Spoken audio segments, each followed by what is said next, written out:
Sir, आज आपका Indian medical association Arunachal Pradesh वाले यहाँ पे एक प्रेस कॉन्फ्रेंस कराया, तो उसके बारे में मतलब किस किस बारे में था प्रेस कॉन्फ्रेंस?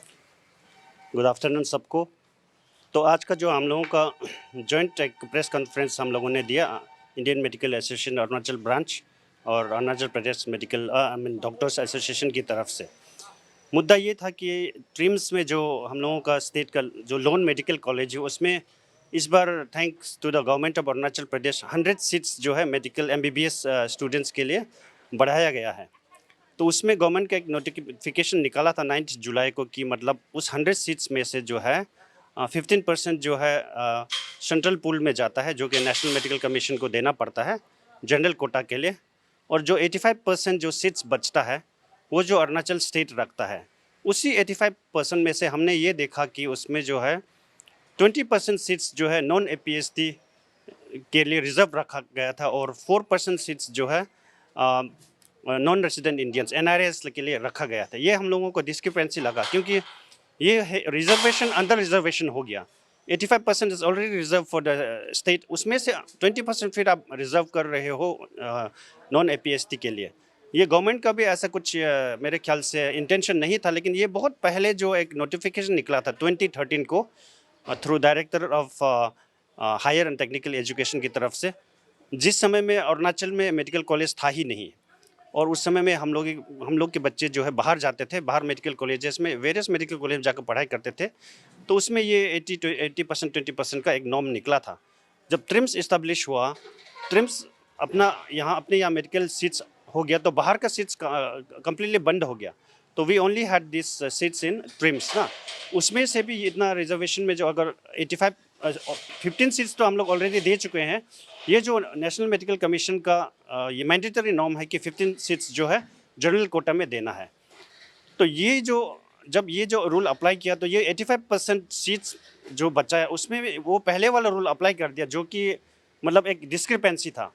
तो इसमें से हम लोगों का जो है टोटल 19 सीट्स और ज़्यादा कट रहा था।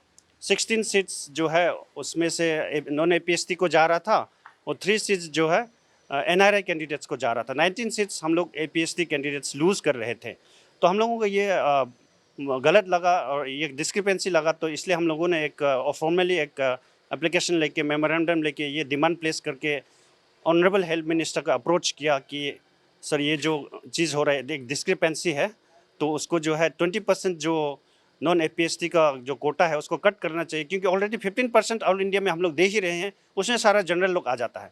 तो ट्राइबल के कोटा से उनको कटा नहीं जा सकना चाहिए। तो ये एक बात था। और एनआरआई का भी अरुणाचल में तो एनआरआई अप्लाई करने वाला कोई है ही नहीं है।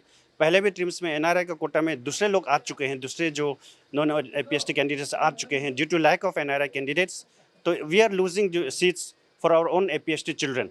तो हमने ये जो मुद्दा रखा, तो honourable health minister was also very very supportive. उनको भी ये निटी ग्रिटीज अंदर का जो है इतने अच्छे तरीके से शायद किसी ने समझाया नहीं था होगा, तो उनको भी पता नहीं था। तो he took up the matter very promptly and urgently with the honorable chief minister sir। तो असेंबली सेशन भी चल रहा था, इसके बावजूद ऑनरेबल सीएम ने भी बहुत अच्छी तरीके से एकदम ऑन ए अर्जेंट बेसिस इस मुद्दा को टेकअप किया। और हमारा मेमोरेंडम मिलते ही within a matter of 2 days re notification जारी कर दिया at from the highest level, कि मतलब ये जो डिस्क्रिपेंसी को करेक्ट करते हुए और सिर्फ 85% जो सारा जो सीट्स था वो एपीएसटी कैंडिडेट्स के लिए रख दिया, और 15% जो जनरल कोटा में एनएमसी नॉर्म्स के लिए दिया गया है that will be for general quota for everybody else. तो ये बहुत ही अच्छा स्ट्रॉन्ग रेस्पॉन्स था गवर्नमेंट की तरफ से, क्योंकि हमारे पास समय कम था। नेशनल मेडिकल कमीशन की तरफ से कल लास्ट डेडलाइन था, कल तक जो सीट एलोकेशन उनके पास पहुंचना है, अदरवाइज जो है वो सारा सीट जो हमारे हाथ से निकल जाता है। इसको देखते हुए गवर्नमेंट ने बहुत जल्दी रेस्पॉन्स किया और कल के अंदर नोटिफिकेशन जारी करके तो है ये डिस्क्रिपेंसी को करेक्ट कर दिया। तो इस वजह से अभी जो काउंसलिंग जो होगा इस बार का 100 सीट्स में से 85 सीट्स इस टोटली एपीएसटी कैंडिडेट्स को मिलेगा। तो 19 स्ट्रिक्स हमें एक्स्ट्रा मिला है, जो हमारे फ्यूचर 19 बच्चों को जो डॉक्टर बनना चाहते हैं उनके लिए फ़ायदा होगा। So we are very very much thankful to honourable CM, to honourable health minister as well as commissioner health sir हैं, डायरेक्टर मेडिकल एजुकेशन सर है। सैटरडे के दिन में भी उन्होंने दिन भर काम करके इस डिस्क्रिपेंसी को करेक्ट किया। और हम सारे डॉक्टर्स की तरफ से एज वेल एज, बिकॉज ये एक ऐसा मुद्दा है जो हमारे फ्यूचर जनरेशन को डायरेक्ट अफेक्ट करता है। तो मैं अरुणाचल के सारे लोगों की तरफ से सीएम सर और उनकी गवर्नमेंट को बहुत बहुत धन्यवाद देता हूँ। सर यू मेंशन दैट आप लोगों ने जो हेल्थ मिनिस्टर है उनसे बात की, उनको कुछ एप्लीकेशन सबमिट किया, तो उसके बाद उन्होंने री नोटिफिकेशन जारी किया, लेकिन उससे पहले एक नोटिफिकेशन जारी हो चुका था sir regarding this, right? So why did it take so long for you to take action regarding this? ये जो है ना, ये जो नोटिफिकेशन 2030 में director of higher and technical education की तरफ से जारी किया गया था ना, और ट्रिम्स जो है बहुत बाद में इस्टेब्लिश हुआ था। तो ये नोटिफिकेशन गवर्नमेंट एक बार जारी करने के बाद उसको रिवाइज करने में जो है कभी कभी ओवरसाइट भी हो जाता है, या फिर हमारे नोटिस में भी वो नहीं आया। इस बार जब नोटिफिकेशन गवर्नमेंट, क्योंकि इस बार 100 सीट्स बढ़ गया ना ट्रिम्स का, क्योंकि नेशनल मेडिकल कमीशन ने ये ट्रिम्स के लिए ये अप्रूव कर दिया 100 सीट्स, उसी समय हमारी नज़र में पड़ा। तो जैसे ही हमारे नज़र में आया तो इसलिए हम लोग ये मुद्दा उठाया और बहुत जल्दी ये करेक्ट भी हो गया है। तो पहले से ये चलते क्योंकि ट्रिम्स तो बाद में ही इस्टेब्लिश हो, उस समय में शायद ये 15% जो कोटा जनरल पूल में जाता है वो भी उनको पता नहीं था होगा, क्योंकि जब मेडिकल कॉलेज आ जाता है तभी तो ये रूल्स का पता लगता है ना।